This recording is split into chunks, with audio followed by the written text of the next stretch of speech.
Well, um,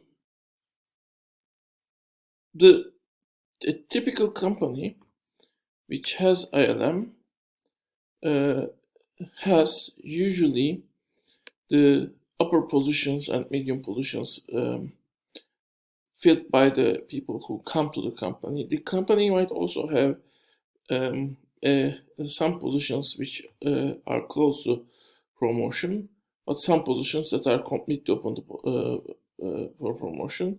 And there might be some medium positions, even some upper positions, which require specific skills, and they might be open to the external markets. The positions that are open to the external markets are called portals of entry to the company, basically.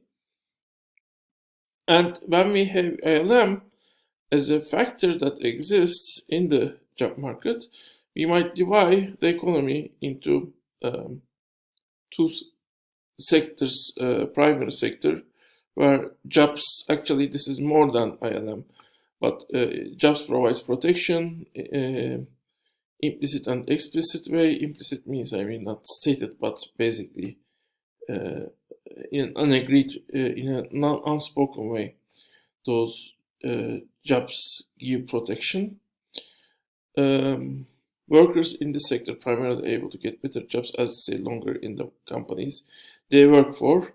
Secondary sector is the sector where you have mostly temporary jobs, or even if they are permanent, they don't create opportunities for promotion or better positions in the same company for workers to take them. And the same company might actually have parts of the jobs open to the primary sector, parts of the jobs that are open to the secondary sectors. And well, the people who start with secondary sector within that company uh, might actually jump to the primary sector.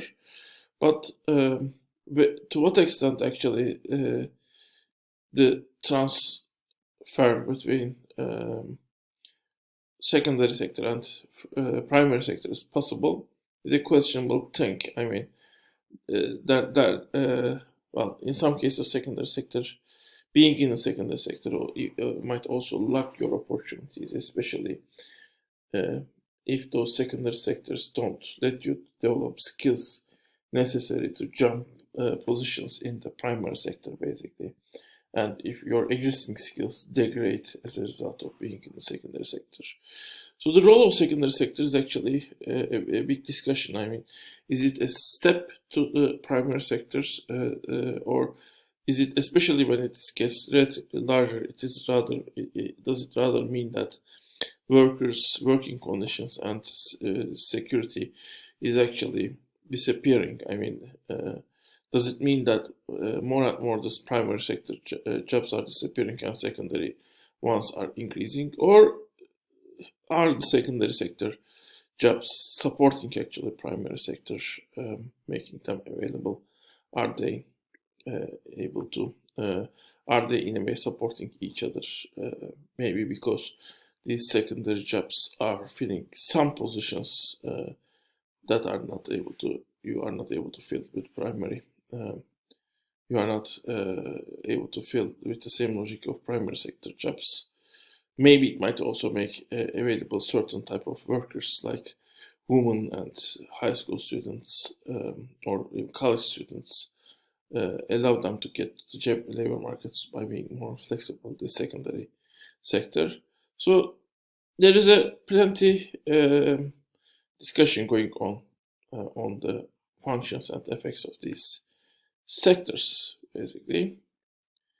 And that you can define a sector that is between the primary and secondary sector. In that case, you will have primary, secondary, and tertiary sector. But for now, it's good to have, for me at least, two different poles um, for this class, at this point. Um, well, actually, when you divide it to three, in United States, 40 million people are uh, with uh, with jobs with little ILM influence. This is, I believe, 2010, and you can look the new numbers. Probably this number in percentage wise has risen up. That's my guess.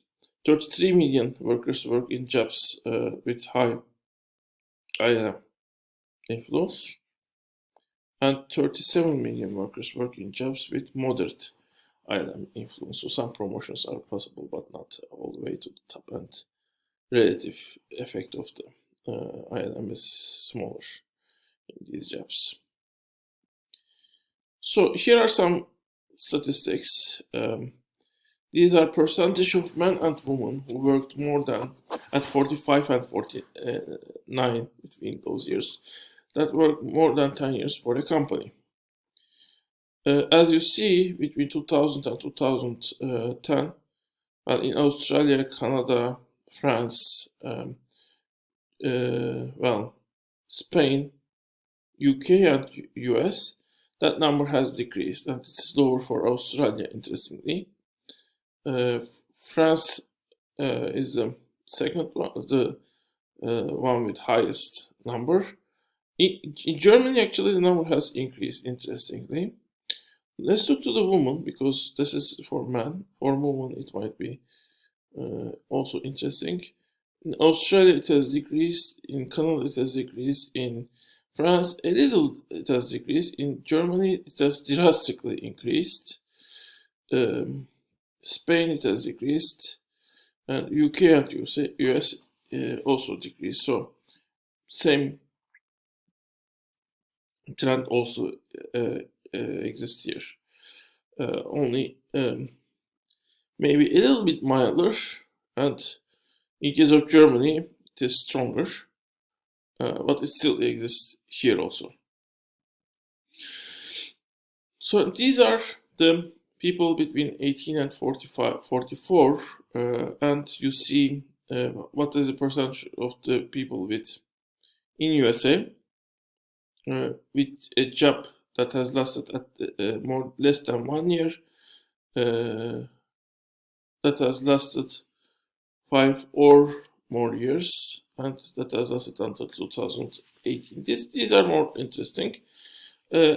For 18 and 22, just note that maybe these guys might have find a job that would last 5 years, but they might not. The years have not yet passed, but the job they have might be potentially be a permanent job. But it is in young people, it is the number is 71.8, 6.2. For the next age group, 59, 11, 54, 15, 41, 22. So in this case, actually, after 30s, you can see the picture. I mean, the number is decreasing, but significant number of the population still has jobs between that less than a year, and relatively percentage of jobs that last more than 5 years is low, even at the age 39, 44. 1/3 of the people have jobs that last less than 60, actually 67% of the workers actually jobs that last less than 5 years. And these are average job tenures for the men and women. Well, in all countries, for men it has increased. So men are spending more time in their jobs. So here you just see a specific age group and for a specific number of years. But maybe the internal distribution, when you look at the overall distribution, which contains all job groups and people who are working over 10 years and under 10 years. I mean, there's also internal distribution between those groups. Maybe the job tenure increases. Although that increase in United Kingdom, especially for men, is more limited. For Italy, Germany, and France, it is relatively more important. And for the woman, that increase is more drastic. And typically for women, job tenure is less than men, which is, I mean, sometimes called as the reason why the wages of the woman is low. Woman, maybe this is not because they can't find permanent jobs, but this might be also because they might want more flexible jobs because of the family responsibilities. So these are the statistics. So now, what are the factors that are creating long-term employment relationships? This is actually beyond the job, the ILM case. Even if all positions are open from to outside labor market, still, if workers are employed for a long time, in that case, I mean, that's also a specific characteristic for the company. And companies tend to employ workers for a longer time if, well, they got larger and production process is more complex. In that case, the specific production process in that company may need to specific rules, specific, let's say, elements, and also characteristics of the other workers in the company to become more productive. As a result, I mean, longer employment makes workers more productive, so employment duration increases in that case. Well, turnover costs. I mean, this is the case where hiring and firing is not costly, but workers that are staying longer become more productive. In other cases, the hiring and firing might be more costly because you might need more time to look for the right worker, and firing itself might be costly because there might be some unemployment payments you might need to make. Also, after the hiring, you might basically make some let the worker get some training starting the job. If these hiring and firing costs are high, these are called also turnover costs. In that case, the ILM's influence will increase. Well,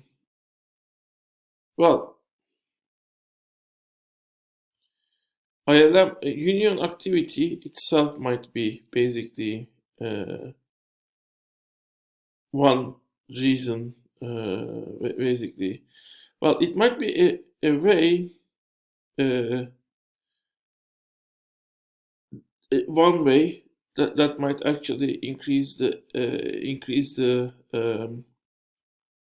certain benefits, which might include also employment protection and even housing given by the company, and all of these things are likely to increase the employment, because if you give housing, I mean, you make an investment.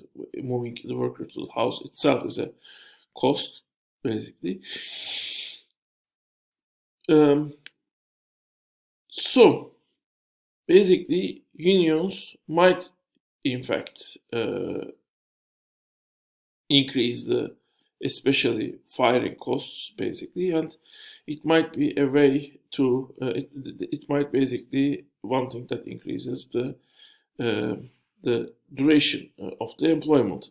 However, companies sometimes also escape from ILM, don't employ workers for a long time, just to prevent formation of unions, because if workers know each other too well, they might be forming unions, basically.